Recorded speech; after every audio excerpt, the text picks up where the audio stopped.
जय हिंद साहब, स्वागत करते हैं आप सबका आज की कक्षा में। आप सब अपने घरों पर सुरक्षित, प्रसन्नचित, आनंदित, अध्ययनरत होंगे, ऐसी हम मंगल कामना करते हैं। सर्वे भवन्तु सुखिनः, सर्वे सन्तु निरामया, सर्वे भद्राणि पश्यन्तु, माँ कश्चित् दुःखभाग् भवेत्।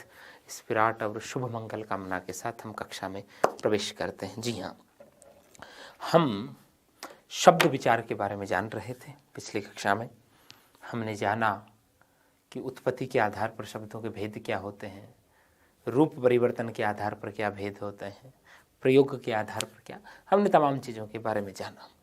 अंतिम कक्षा के अंतिम चरण में हम रूप परिवर्तन के आधार पर शब्दों का वर्गीकरण कर रहे थे। उस दौरान हमने कुछ बातें की।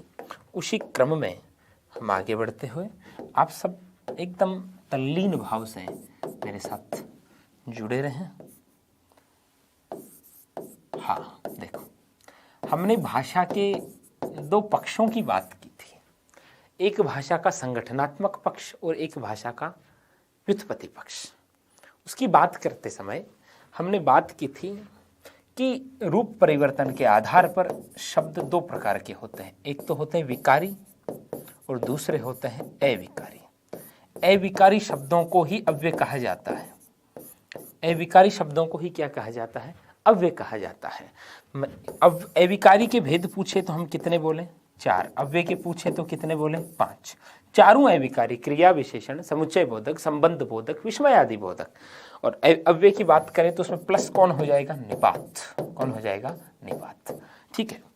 अब ये जो विकारी हैं, इनमें परिवर्तन आता है। इनमें परिवर्तन किसमें किसके कारण आता है? किसमें परिवर्तन किसके कारण आता है, किसके कारण नहीं आता, उन विकारकों की बात हम करें तो यहां थोड़ा सा ध्यान से समझिएगा। उसी क्रम में हम आगे बढ़ते हैं। भाई, हमारे पास 4 विकारी हैं। एक संज्ञा है, एक सर्वनाम है, ध्यानपूर्वक समझिएगा, और एक विशेषण है, और एक क्रिया है। ये 4 विकारक हमारे पास हैं। ध्यान से देखिएगा, ठीक है। अब हमारे पास विकारक कौन कौन है? लिंग, वचन, कारक, काल, पुरुष और वाच्य। ये 6 विकारक हैं। इनके कारण इनमें परिवर्तन आता है। भाई, लिंग बदलने पर संज्ञा बदलती है, वचन बदलने पर संज्ञा बदलती है, कारक बदलने पर संज्ञा बदलती है, काल, पुरुष, वाच्य बदलने पर नहीं बदलती। इस प्रकार हमें इनको समझते हुए आगे बढ़ना है। तो देखना, हम देखते हैं एक तरीके की एक टेबल से बना करके मैं आपको समझाता हूं। ये कुछ नई चीजें, ध्यान से देखिएगा आप। चाहिए कलर तो दिखेगा नहीं आपको, ये ले लो, ध्यान से देखिएगा।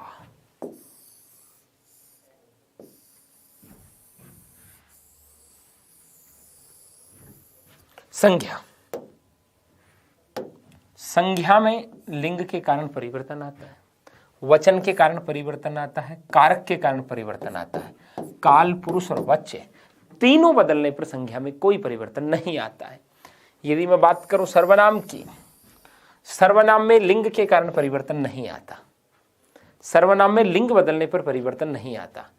केवल सर्वनाम का जो संबंध कारकीय रूप है उसमें ही परिवर्तन आता, बाकी लिंग के कारण सर्वनाम में परिवर्तन नहीं आता। कैसे? जैसे मैंने कहा राम जा रहा है, ध्यान से समझना, मैंने क्या कहा? राम जा रहा है, तो राम की जगह सर्वनाम क्या आएगा?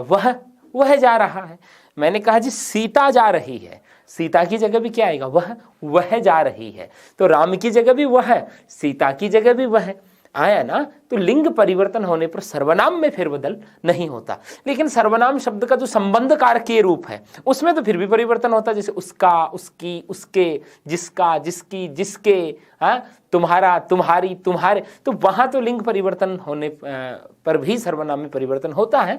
लेकिन मैंने अपन ये मान सकते हैं कि लिंग के कारण सर्वनाम में परिवर्तन नहीं होता, लेकिन वचन और कारक बदलने पर जरूर होता है। वचन और कारक बदलने पर जरूर होता है। बात करें विशेषण की, किसकी बात करें? विशेषण की। विशेषण में लिंग के कारण परिवर्तन होता है, वचन के कारण परिवर्तन होता है, लेकिन कारक बदलने पर विशेषण में परिवर्तन नहीं होता। ठीक है। और काल, पुरुष और वाच्य के कारण नहीं होता। अब ध्यान देना, यहां एक बात कहें, संज्ञा, सर्वनाम और विशेषण, इन तीनों में ही काल, पुरुष और वाच्य के कारण कोई परिवर्तन नहीं हो सकता होता। तो मेनली अपन ये कह सकते हैं लिंग, वचन और कारक, लिंग, वचन और कारक, ये तीन ही इनके विकारक है, संज्ञा, सर्वनाम और विशेषण की। और बात करूं क्रिया की, तो क्रिया में कारक को छोड़कर सब बदलने पर परिवर्तन होता है। हाँ, क्रिया में कारक को छोड़कर सभी के बदलाव होने पर क्रिया में भी बदलाव होता है। जैसे विशेषण की बात करें तो जैसे मैं कहूं बड़ा, बड़ा एक विशेषण है, लेकिन कर्म कारक में मैंने इसका प्रयोग किया बड़ों को प्रणाम करनी चाहिए, तो बड़ों को, तो यहां ये जातिवाचक संज्ञा की भूमिका निभा रहा है। ठीक है, जैसे मैंने कहा भूखा व्यक्ति, तो भूखा विशेषण है, लेकिन भूखों को भोजन कराना चाहिए, भूखों को, तो यहां ये क्या बन गया, जातिवाचक संज्ञा का अनुभव करवा रहा है। तो खैर आप इतना ध्यान रखिए कि सर्वनाम में लिंग के कारण परिवर्तन ना होए, विशेषण में कारक के कारण नहीं होता, और बाकी इन तीनों में ही, इन तीनों के कारण परिवर्तन नहीं होता, लेकिन क्रिया में कारक को छोड़कर सभी विकारकों के कारण परिवर्तन होता है। तो ये थोड़ी सी अलग सी चीजें मैंने यहाँ बताई, और इनको जैसे जैसे जैसे टॉपिक पढ़ते जाएंगे और विस्तार देते जाएंगे। पिछली कक्षा से जोड़ रहे हैं अपन इस कक्षा को, इसलिए पिछली कक्षा वाला पूरा कथानक आपके मस्तिष्क में रहना चाहिए कि रूप परिवर्तन के आधार पर शब्द दो प्रकार के होते हैं। कौन कौन से होते हैं? रूप परिवर्तन के आधार पर एक विकारी, दूसरे अविकारी। विकारी कौन? जिन शब्दों के रूप में लिंग, वचन, कारक, काल आदि के कारण परिवर्तन होता है वो विकारी होंगे, और जिन शब्दों में इनके कारण कोई परिवर्तन नहीं होता वो अविकारी होंगे। विकारी चार होते हैं, बोलो कौन कौन से, चुप नहीं बैठना, बोलो। संज्ञा, सर्वनाम, विशेषण, क्रिया। संज्ञा, सर्वनाम, विशेषण, क्रिया। और अविकारी कौन कौन से? क्रिया विशेषण, समुच्चय बोधक, संबंध बोधक और विस्मयादि बोधक। और क्या होगा? विस्मयादि बोधक। तो यहां हम पहले विकारी का दर्शन करने जा रहे हैं, जिसे हम क्या कहते हैं? संज्ञा कहते हैं। पहले विकारी के बारे में अपन कुछ चर्चाएं करने जा रहे हैं, ध्यान से आप देखिएगा। पहले विकारी की हम बात कर रहे हैं। संज्ञा किसे कहते हैं? संज्ञा, संज्ञा की परिभाषा क्या होती है? देखिएगा, यदि मैं संज्ञा का संधि विच्छेद करूं तो क्या होगा? समधन ज्ञा, समधन ज्ञा। और इसका अर्थ लिखूं तो क्या होगा? सम्यक ज्ञान। क्या होगा? सम्यक ज्ञान। सम्यक मानी भली भांति ढंग से।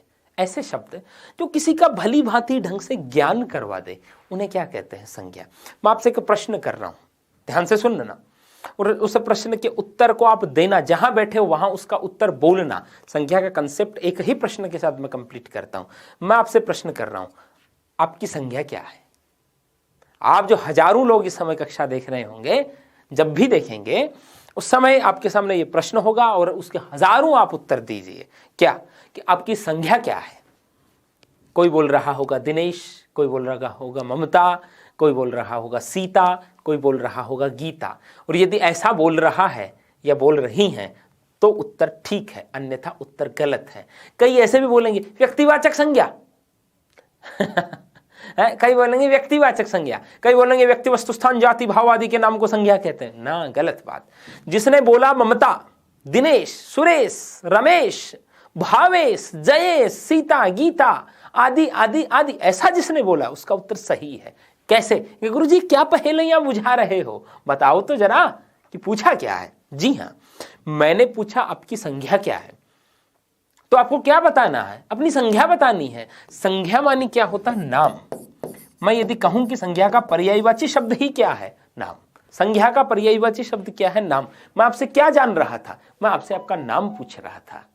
अब मैं पूछूं आप व्हाट इज योर नेम, आपका नाम क्या है, इज इक्वल टू आपकी संज्ञा क्या है। दोनों एक ही बात हुई। अब कोई बोले, मैं पूछूं आपकी संज्ञा क्या है, कोई बोले व्यक्तिवाचक संज्ञा। अरे भाई, आपका नाम व्यक्तिवाचक संज्ञा है क्या? आपका नाम है रमेश, आपका नाम है सीता, आपका नाम है विष्णु, आपका नाम है कृष्णा, ठीक है, आपका नाम तो ये है ना। तो संज्ञा मानी नाम। जब तक हम इसे संज्ञा संज्ञा संज्ञा करते रहेंगे, व्याकरण का कोई टॉपिक मानते रहेंगे, तब तक हमें बाधाएं आती रहेगी। हमें बड़ी मस्ती से क्या मानना है कि हम क्या पढ़ रहे हैं? हम नाम पढ़ रहे हैं, और नाम हम दिन में हजारों लाखों नाम बोलते हैं, वो सब संज्ञा है। सब संज्ञा है। जैसे मैं कहूँ इसकी संज्ञा क्या है मार्कर, इसकी संज्ञा क्या है चश्मा, इसकी संज्ञा क्या है स्वेटर, इसकी संज्ञा क्या है घड़ी, हाँ, इसकी संज्ञा क्या है नाशिका, हाँ, ठीक है। मेरी संज्ञा क्या है दीपक, ठीक है, मेरी संज्ञा क्या है दीपक। समझे आप इस बात को? आपकी संज्ञा क्या है? आपके जो जो नाम है, सीता, गीता, ममता, है दिनेश, सुरेश, सूर्य, चंद्रमा, ठीक है, पृथ्वी, इंद्र, है वायु, अग्नि, ये सब क्या है नाम, और नाम ही को क्या कहते हैं संज्ञा कहते हैं। बस इतनी सी बात। भाई इसकी संज्ञा क्या है डिजिटल बोर्ड, है इसकी संज्ञा क्या है मार्कर, यहां देखो एक पेन भी पड़ा, इसकी संज्ञा क्या है पेन, यहां एक खाली पन्ना भी पड़ा है जी, इसकी संज्ञा क्या है पेज, है और इधर ये देखो इसकी संज्ञा क्या है चाबी। समझे आप? संज्ञा का मतलब कोई व्याकरण के लिखे हुए शब्द नहीं है। संज्ञा मानी नाम, और दिन भर में हम हजारों नाम बोलते हैं, सभी नाम क्या है संज्ञा है। सभी नाम क्या है संज्ञा। पदार्थ के नाम को संज्ञा कहते हैं। किसको कहते हैं? पदार्थ के नाम को। लेकिन यहां पदार्थ का मैं समग्र अर्थ लूंगा। पदार्थ मानी मैं केवल भौतिक वस्तुएं नहीं लूंगा, जीव जंतु जड़ चेतन सब मैंने ले लिया, ठीक है। हाँ, तो संज्ञा मानी नाम। किसी के नाम को क्या कहते हैं संज्ञा कहते हैं। और ध्यान से समझिएगा, जैसे मान लीजिए मैंने इसका अर्थ लिखा सम्यक ज्ञान। सम्यक मानी भली भांति ढंग से जो ज्ञान करवाए उसे संज्ञा कहते हैं। देखना, मान लीजिए मैंने यहां एक शब्द लिखा नरेंद्र मोदी। जैसे ही मैंने ये शब्द लिखा तो आपके मन मस्तिष्क में एक दाढ़ी वाले बाबा की छवि आई होगी, नरेंद्र मोदी लिखते ही आई होगी।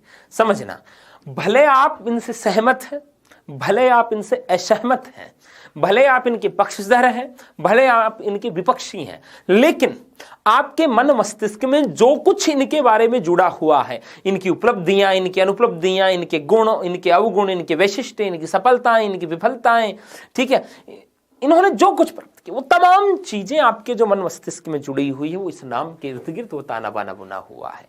उन तमाम चीजों का बोध ये शब्द ही तो करवा रहा है, नरेंद्र मोदी। समझे? तो ऐसे शब्द जो किसी का ज्ञान करवाए उनको क्या कहते हैं संज्ञा। अलग ढंग से देखिएगा, मान लीजिए मैंने एक शब्द लिखा पद्मिनी। पद्मिनी, महारानी पद्मिनी। महारानी पद्मिनी नाम कहते ही अपन सबने नहीं देखा, लेकिन जैसे ही हमने कहा पद्मिनी तो मां पद्मिनी की एक सुंदर सी छवि आंखों के सामने उभरती है। 1303 अलाउद्दीन खिलजी का आक्रमण, चित्तौड़, जौहर, ज्वाला, सब चीजें वो घटनाक्रम जुड़ा हुआ। जो कुछ हम इनके बारे में जानते हैं, जो कुछ मां पद्मिनी के बारे में जानते हैं, उन सब चीजों का बोध, इनके व्यक्तित्व का बोध, अपने सतीत्व पर आँच आती देख जौहर ज्वालाओं में जला वो चित्तौड़ी पावन यौवन था। ठीक है, तो भाव इसके साथ जुड़ा हुआ है। जैसे मान लीजिए मैंने एक शब्द लिखा भारत। समझे ना, बी प्रैक्टिकल। मैंने एक शब्द लिखा भारत। भारत बोलते ही विश्व मानचित्र पर वो एक सुंदर सा, जिसके प्रति अपना एक अगाध असीम स्नेह है हृदय की अतल गहराइयों से जो बड़ा स्नेह है, एक ममत्व भाव है, वो भाव जो है वो प्रकट होता है इस शब्द के साथ। ठीक है, इसको चलो यूं समझिए, मान लीजिए आज आप सऊदी अरब गए घूमने, दुबई चले गए आप, देखना संज्ञा क्या है, एक अलग ढंग से इसकी परिभाषा को समझिएगा, संज्ञा का महात्म्य क्या है और संज्ञा की आवश्यकता क्या है। आप चले गए वहां आपको कोई व्यक्ति मिला, आपने उससे पूछा भाई आप कहां से, और उसने कहा मैं पाकिस्तान से हूं।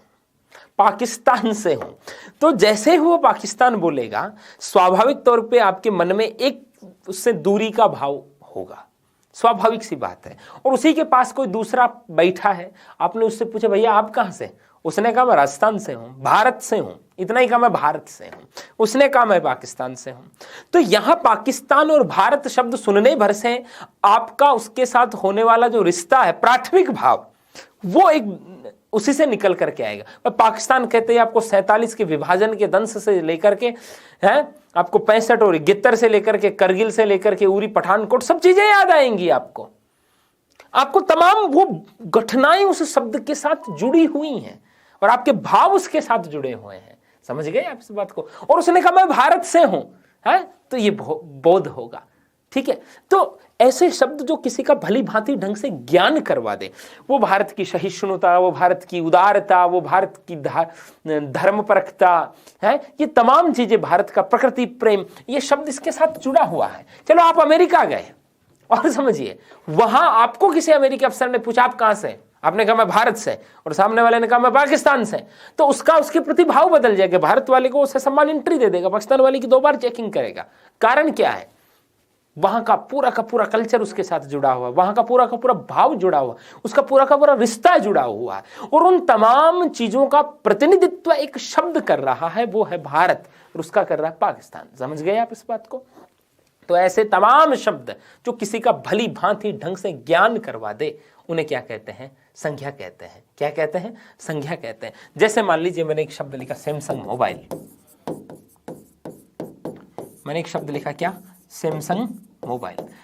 सैमसंग मोबाइल, जैसे ही मैंने लिखा सैमसंग मोबाइल, आपके ऊपर से कर्व हुए, अच्छी पिक्चर क्वालिटी है, पहले हैंग होने की समस्या आती थी, तो उसके गुण और दोष प्रैक्टिकली समझना अपने को, उसके गुण और दोष दोनों चीजों का बोध ये शब्द ही तो करवा रहा है, सम्यक ज्ञान करवा रहा है, भली भांति ढंग से ज्ञान करवा रहा है, तो इसे क्या कह देंगे? संज्ञा कह देंगे। अब समझिए आप क्या परिभाषा रटते हैं, आप यही तो रटते आए हैं, आप यही तो पढ़ते हैं, किसी व्यक्ति, वस्तु, स्थान के नाम को क्या कहते हैं? संज्ञा। किसी व्यक्ति, वस्तु और स्थान के नाम को क्या कहते हैं? संज्ञा। यही तो परिभाषा पढ़ते हैं, समझे आप इस बात को? तो संज्ञा किसे कहते हैं? किसी व्यक्ति, वस्तु, स्थान आदि के नाम को संज्ञा कहते हैं। आदि जोड़ रहा हूं मैं, ठीक है? भाव का नाम भी संज्ञा होता, गुण का नाम भी संज्ञा होता, दशा भी संज्ञा होती, अवस्था भी संज्ञा होती, ठीक है? समधन ज्ञान, सम्यक ज्ञान। अपन ये भी कह देंगे संज्ञा का पर्यायवाची सा शब्द कौन है? नाम। तो भी कोई विशेष बाधा की बात नहीं होगी। आगे बढ़ते हैं, समझते जाइएगा, समझते जाइएगा। यदि मैं संज्ञा के भेदों की बात करूं तो मुख्यतः संज्ञा के 3 भेदों की बात किया करते हैं। एक तो व्यक्तिवाचक संज्ञा, एक जातिवाचक संज्ञा, एक तो व्यक्तिवाचक संज्ञा, एक जातिवाचक संज्ञा और एक भाववाचक संज्ञा। 3 भेद अपन संज्ञा के अमूमन पढ़ते हैं। देखो, प्रारंभ में जब संज्ञा का विभाजन हुआ तो संज्ञा के 2 ही भेद चला करते थे, एक तो पदार्थवाचक संज्ञा और एक भाववाचक संज्ञा, ठीक है? अब पदार्थ में पर्टिकुलर एक पदार्थ की बात कर रहे हैं तो व्यक्तिवाचक, और पदार्थ की जाति की बात कर रहे हैं तो जातिवाचक। तो आगे जाकर के बाद भी 3 भेदों को अध्ययन में सरलता हो, इसलिए अध्ययन सारल्य के लिए ये बना दिया गया। खैर, व्यक्तिवाचक, जातिवाचक और भाववाचक। लेकिन कुछ पुस्तकों में आपको संज्ञा के 5 भेद मिल जाते हैं। 2 भेदों की चर्चा और होती है, 2 भेदों की चर्चा और होती है। वो 2 भेद कौन कौन से होते हैं? एक तो होता है आपका समुदायवाचक या समूहवाचक, हम जिसे कह सकते हैं, और एक भेद होता है आपका द्रव्यवाचक। कौन सा वाचक? द्रव्यवाचक। ये 2 भेदों की बात हो रही थी। लेकिन ये 2 भेदों की बात आई कहाँ से? ये दोनों भेदों की बात अंग्रेजी भाषा के कारण आई है। अंग्रेजी व्याकरण की नकल करते हुए कुछ विद्वान जो है संज्ञा के 2 भेद और बता देते हैं, एक तो समुदायवाचक और एक द्रव्यवाचक। अंग्रेजी के अंदर there are 5 kinds of noun, इस 5 भेदों की बात होती है। अब हिंदी के कुछ विद्वानों ने इसकी नकल करते हुए ये दोनों भेद हमारे हिंदी में भी शामिल कर दिए और पुस्तकों में लिख दिया जाता है कि संज्ञा के 5 भेद होते हैं। लेकिन जनाब, अब ध्यान से यदि चिंतन करें तो ये दोनों के दोनों भेद किसके अंतर्गत आ जाते हैं? जातिवाचक के अंतर समाहित हो जाते हैं, ये जातिवाचक संज्ञा में ही शामिल हो जाते हैं। समझ में आ गई बात? तो अपन संज्ञा के कितने भेद पढ़ेंगे? 3। एक तो व्यक्तिवाचक, एक जातिवाचक और एक भाववाचक। क्योंकि बाकी के जिन 2 भेदों की चर्चा हो रही है, समुदायवाचक और द्रव्यवाचक, वे दोनों ही जातिवाचक संज्ञा की में शामिल हो सकते हैं, उसके अंतर्गत आ जाते हैं।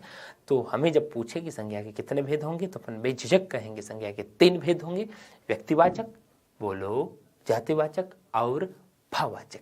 वहाँ बैठे बैठे बोला करो, उससे एक इंटीमेसी होती है, इंटरेक्शन पैदा होता है कि हाँ भाई बोल रहे हैं, कक्षा में एकदम ऑफलाइन की भांति जुड़े हुए हैं उत्साह के साथ। हाँ, अब आगे बढ़ते हैं। देखो, और देखो PDF आपकी इस टॉपिक की अपलोडेड रहती है, कक्षा हम समझा ही देते हैं।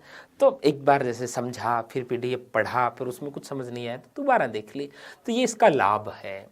और कक्षा में बताते बताते कई बार कुछ नई चीज़ें आ जाती हैं।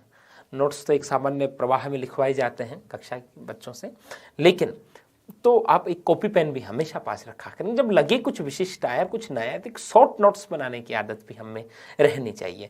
मूल में छूट भी गया तो हम उसमें ऐड कर लें। हाँ, एकदम शिकायत ही नहीं, गुरुजी ये तो कक्षा में बताया था, लिखवाया ही नहीं, ऐसा नहीं। ठीक है, नोट करें।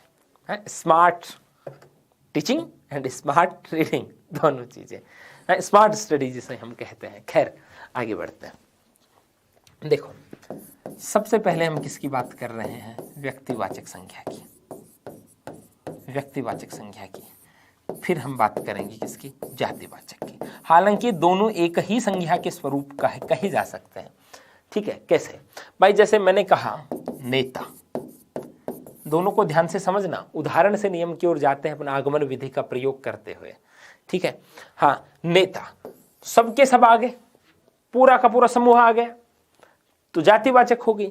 लेकिन एक नेता की हमने बात की, केवल एक की बात की, तो कौन सी हो गई? व्यक्तिवाचक। कौन सी हो गई? व्यक्तिवाचक। तो अपन परिभाषा क्या बना सकते हैं कि जहां पर्टिकुलर केवल एक का ही बोध हो, जहां पर्टिकुलर केवल एक ही का बोध हो, वहां कौन सी संज्ञा होगी? व्यक्तिवाचक। और जहां उस एक के समूह का बोध हो, वहां कौन सी होगी? जातिवाचक। भाई जैसे हमने लिखा एक उदाहरण, ध्यान से समझना, हमने एक उदाहरण लिखा पद्मिनी। क्या उदाहरण लिखा? पद्मिनी उदाहरण लिखा। व्यक्तिवाचक संज्ञा, एक की बात हुई है, लेकिन हमने लिख दिया रानी, तो कौन सी संज्ञा हो गई? जातिवाचक। भाई रानी में तो रानी कर्मवती, रानी पद्मिनी, रानी लक्ष्मीबाई, रानी दिद्दा है, रानी लड़ई सरकार। ठीक है, तो जो जो हम नाम जानते हैं वो सबके सब आ गए, लेकिन हमने कहा पद्मिनी, तो यहां एक की बात हुई है। तो जहां केवल एक का नाम हो, परिभाषा अपने को समझ में आनी चाहिए कैसे भी, क्या कि जहां केवल एक की बात हो वहां कौन सी संज्ञा होगी? व्यक्तिवाचक। और जहां समूह की बात हो, उस एक की जाति का बोध हो, वहां कौन सी होगी? जातिवाचक। मैं नरेंद्र मोदी नेता, पद्मिनी रानी। जैसे हमने लिखा था भारत, हमने लिखा भारत, एक देश की बात हो रही, एक की बात हो रही, पर्टिकुलर एक की बात हो रही, व्यक्तिवाचक संज्ञा। लेकिन मैंने लिख दिया यहां देश, क्या लिख दिया? देश, तो कौन सी होगी? जातिवाचक। इसमें सब आ गए, पाकिस्तान, चीन, अमेरिका, न्यूजीलैंड, अफगानिस्तान, सब आ गए। समझे आप इस बात को? ठीक है, जैसे हमने लिखा था सैमसंग मोबाइल, एक मोबाइल ब्रांड की बात हुई, व्यक्तिवाचक, लेकिन मैंने लिख दिया मोबाइल, तो कौन सी होगी? जातिवाचक। इसमें सब आ गए, सैमसंग भी आ गया, नोकिया भी आ गया, ब्लैकबेरी भी आ गया, एप्पल भी आ गया, सब आ गए। ठीक है, जैसे भाई मैंने लिखा सीकर, एक शहर की बात हुई है, जितने उदाहरण करो उतना ज्यादा अच्छी बात है। एक शहर की बात हुई तो कौन सी संज्ञा हो गई? व्यक्तिवाचक। मैंने लिख दिया शहर, इसमें सब के सब आ गए, तो कौन सी हो गई? जातिवाचक। कौन सी हो गई? जातिवाचक। जैसे आप बोला करो वहां, चुप चुप मत बैठा करो। मैंने लिखा सुंदरपुरा, एक गांव की, एक स्थान विशेष की बात हुई, व्यक्तिवाचक। लेकिन मैंने लिखा जी गांव, तो उसमें सब के सब आ गए, उसमें सब आ गए, तो कौन सी हो गई? जातिवाचक। कौन सी हो गई? जातिवाचक। मैंने कहा जी पंखा, पंखा, जातिवाचक, सब पंखे आ गए, लेकिन मैंने लिख दिया जी ओरिएंट पंखा या उषा पंखा है जी, तो कौन सी संज्ञा हो गई? व्यक्तिवाचक। कौन सी संज्ञा हो गई? व्यक्तिवाचक। तो व्यक्तिवाचक और जातिवाचक का मूल भेद आपको इस बात से समझ में आ गया होगा, जहां केवल एक की बात हो, जहां केवल एक की बात हो, जहां केवल एक का नाम हो, वहां व्यक्तिवाचक संज्ञा होगी। और जहां उस एक के समूह का बोध हो, जहां उस एक के जाति का बोध हो, वहां कौन सी होगी? जातिवाचक। कौन सी होगी? जातिवाचक। जैसे मैं कुछ उदाहरण लिखता हूं और आप मेरे साथ साथ बोलते हुए जाना, ऐसे चुप मत रहना। मैं लिखता हूं, आप बोलना। जैसे मैंने लिखा एशिया, उदाहरण यही तो होते हैं और क्या। मैंने लिखा एशिया, बोलो, व्यक्तिवाचक। और मैंने लिखा सब महाद्वीप, कौन सी हो गई? जातिवाचक। सातों आ गए है जी, है 7-8 जितने भी हैं। प्रशांत महासागर, व्यक्तिवाचक। ठीक है, और मैंने लिख दिया महासागर। ठीक है, 5-6 जो भी हैं सब क्या हो गए? जातिवाचक। ठीक है, मैंने लिखा जी अमेरिका, व्यक्तिवाचक। क्या हो गया? व्यक्तिवाचक। और मैंने लिखा देश, 193-94 जितने भी हैं सबके सब आ गए, जातिवाचक। ठीक है, मैंने लिखा जी क्या लिखा मैंने लिखा जैसे नदी, सबकी सब नदियां आ गई, उल्टा करते हैं, सब नदियां आ गई हैं, जो कितनी, अब इसकी संख्या भी क्या बोले, क्या पता कितनी होंगी नदी, सब की सब आ गई। गंगा, यमुना, कावेरी, गोमती, बांडी नदी कौन सी, सूकड़ी नदी, जितनी है सब की सब आ गई, जातिवाचक। किसी एक को आप किसी नाम से पुकारते हो, गंगा, व्यक्तिवाचक। कौन सी हो गई, व्यक्तिवाचक। भाई जैसे मैंने लिखा पर्वतमाला, सबकी सब पर्वत श्रेणियां आ गई, जातिवाचक। ठीक है, अब कितनी होंगी, ठीक है, और मैंने लिखा जी अरावली, तो कौन सी हो गई, व्यक्तिवाचक। कौन सी हो गई, व्यक्तिवाचक। मैंने लिखा जी नारी, सब आ गई नारियां, जातिवाचक। अब मैंने इसी में एक शब्द लिख दिया सीता, एक का नाम है, व्यक्तिवाचक। क्या आ गई, व्यक्तिवाचक। मैंने लिखा जी शिक्षक, एक समूह है पढ़ाने वालों का, जातिवाचक। बोलो, एकदम सरल भाव से पढ़ना चाहिए। शिक्षक क्या हो गई, जातिवाचक। अब मैंने किसी एक का नाम लिख दिया, जैसे मैंने लिख दिया मान लीजिए विवेक जी, तो कौन सी हो गई, व्यक्तिवाचक। मैंने लिख दिया ढाका जी, कौन सी हो गई, व्यक्तिवाचक। मैंने कहा जी गंगाधर जी, कौन सी हो गई, व्यक्तिवाचक। मैंने कहा शक्तिमान जी, कौन सी हो गई, व्यक्तिवाचक। है जैसे हमने क्या कहा, हमने कहा पशु, जातिवाचक। सबके सब पशु आ गए, और केवल एक पशु की बात की, गाय, तो कौन सी हो गई, व्यक्तिवाचक। कौन सी हो गई, व्यक्तिवाचक। और जैसे ही मैंने ये कहा, आपके मन में एक द्वंद्व पैदा हो गया, आपके मन में एक प्रश्न जन्म ले लिया। जो गाहे बगाहे विद्यार्थी पूछते ही रहते, सर वो राठी गाय में कौन सी संज्ञा होगी, ऐसा पूछते रहते हैं। देखो यहां एक बात समझना आप, उससे पहले, इसको समझाने से पहले, इसलिए जानबूझ करके मैंने ये उदाहरण लिया ताकि आपके मन का विवाद विश्राम ले। शब्द, भाषा की सबसे छोटी सार्थक इकाई शब्द है, माना। भाषा की सबसे छोटी सार्थक इकाई कौन है, शब्द है। ये बात हम स्वीकार करते हैं, लेकिन शब्द भी अपना पूरा अर्थ कब दे पाता है, जब वो किस में आता है, वाक्य में आता है। जब वो किस में आता है, वाक्य में आता है, तब सब शब्द अपना पूरा अर्थ दे पाता है। इसलिए संज्ञा के बारे में कोई अंतिम निर्णय दे कि ये वही होगा हमेशा इसमें, तो बड़ी गलत बात होगी। कैसे, जैसे मैं कहूं जी पशुओं में गाय पूजनीय है, मैंने एक वाक्य लिखा पशुओं में गाय पूजनीय है, तो यहां गाय में कौन सी संज्ञा होगी, व्यक्तिवाचक ही होगी। पशु जाति है, और पशु नामक जाति में एक पशु का नाम है गाय, तो वो कौन सी हो गई, व्यक्तिवाचक हो गई। ठीक है, अब यही वाक्य आए कि गायों में राठी गाय अधिक दूध देती है, गायों में राठी गाय अधिक दूध देती है, तो गाय जातिवाचक और राठी गाय यहां क्या हो जाएगी, व्यक्तिवाचक। गाय जो पशु की एक जाति का नाम है, उसमें से पर्टिकुलर एक का नाम दिया गया है, या राठी गाय, जबकि राठी है तो विशेषण ही ना, भाई व्यक्तिवाचक विशेषण, भाई क्षेत्र का, राठ क्षेत्र की जो गाय है उसको राठी गाय कहेंगे। ठीक है, इसको यूं भी समझ लीजिए, जैसे फलों में आम सबसे मीठा होता है, तो फल एक जाति हो गई, उसमें एक का नाम क्या हो गया, आम। तो यहां आम में कौन सी संज्ञा होगी इस वाक्य में, व्यक्तिवाचक।